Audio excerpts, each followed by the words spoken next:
ಒಂದೂರಲ್ಲಿ ಒಂದು ಬಡತನವಾದ ಕುಟುಂಬ ಇರುತ್ತೆ. ಬಡತನವಿದ್ದರೂ ಸಂತೋಷವಾಗಿ ಜೀವನ ಸಾಗಿಸ್ತಿರ್ತಾರೆ. ಆ ಕುಟುಂಬದಲ್ಲಿ ಒಬ್ಬ ವ್ಯಕ್ತಿ ಇರ್ತಾನೆ. ಆ ವ್ಯಕ್ತಿ ಊರಲ್ಲಿರೋ ತನ್ನ ಫ್ರೆಂಡ್ಸ್ ಜೊತೆ ಹಾಯಾಗಿ ಕಾಲ ಕಳೀತಿರ್ತಾನೆ.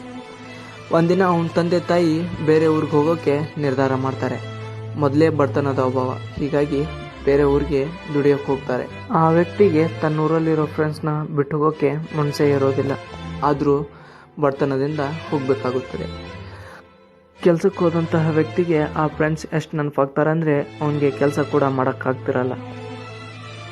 ಅವನಿಗೆ ಒಂದಿನ ಒಬ್ಬ ವ್ಯಕ್ತಿ ಆಕಸ್ಮಿಕವಾಗಿ ಪರಿಚಯವಾಗ್ತಾನೆ.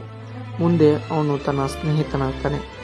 ಆ ಸ್ನೇಹಿತ ಎಷ್ಟು ಚುರುಕಾಗಿರ್ತಾನಂದರೆ ಅವನ ಬುದ್ಧಿಶಾಲಿ ತುಂಬಾ ಹೆಚ್ಚಾಗಿರುತ್ತದೆ. ಅಂಥ ವ್ಯಕ್ತಿ ಇವನಿಗೆ ಫ್ರೆಂಡ್ಶಿಪ್ ಆಗಿ ಸಿಕ್ಕಿದ್ದು ನನ್ನ ಅದೃಷ್ಟ ಅಂತ ಅನ್ಕೋತಾನೆ. ಆ ವ್ಯಕ್ತಿಯೊಂದಿಗೆ ಸೇರಿ ಇವನು ತುಂಬ ಜಾಣನಾಗ್ತಾನೆ.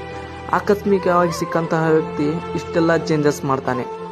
ನಿಮ್ಮ ಜೀವನದಲ್ಲಿ ಕೂಡ ಆಕಸ್ಮಿಕವಾಗಿ ಸಿಕ್ಕಂತಹ ಗೆಳೆಯರಿರ್ತಾರೆ. ಅವರು ನಿಮ್ಮ ಜೀವನವನ್ನೇ ಚೇಂಜ್ ಮಾಡಿರ್ತಾರೆ.